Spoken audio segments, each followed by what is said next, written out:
Thomas Sankara affirmait ceci lors de la commémoration du 8 mars 1987. Il n'y a de révolution sociale véritable que lorsque la femme est libérée. Cependant, comme vous pouvez le constater, les femmes sont sous-représentées à toutes les instances de gouvernance au Burkina Faso, ceci en dépit de leur nombre. À titre de rappel, les dernières statistiques étaient à 51,7% et de leur important rôle qu'elles jouent dans la vie socio-économique de notre pays. En vue de susciter la réflexion sur cette situation, le Burkina Faso commémore cette année la 161e Journée internationale de la femme, conjointement avec le 5e Forum national des femmes, sous le thème « La participation des femmes à la gouvernance, état des lieux, défis et perspectives ». L'objectif à terme est de définir des stratégies afin d'accroître la participation des femmes à la gouvernance politique, administrative et économique. Dans l'optique d'une démarche participative, le ministère de la Femme, de la Solidarité nationale et de la Famille, conformément à sa mission, a organisé du 12 au 26 février 2018 des forats dans les 13 régions du pays que j'ai personnellement présidées. Au cours de ces forats, des acteurs régionaux ont échangé autour du thème « Dégager des pistes, des solutions et formuler des recommandations ».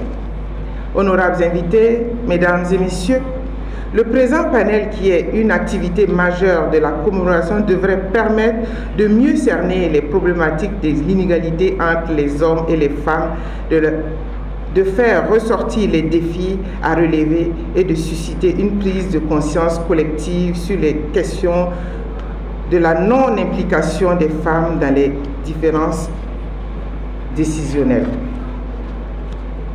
Pour ce faire, vous bénéficierez de 2 communications portant l'une sur les défis de l'application de la loi sur le quota genre et l'autre sur les défis de l'autonomisation socio-économique inclusive des femmes dans la mise en œuvre du plan national de développement économique et social.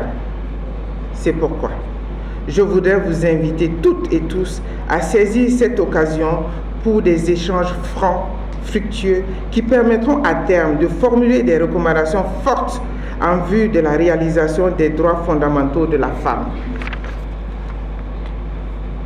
Mesdames et messieurs, les conclusions qui seront issues de ce panel ainsi que celles recueillies lors des forats régionaux seront soumises à son Excellence Monsieur le Président du Faso demain à l'occasion du dialogue direct.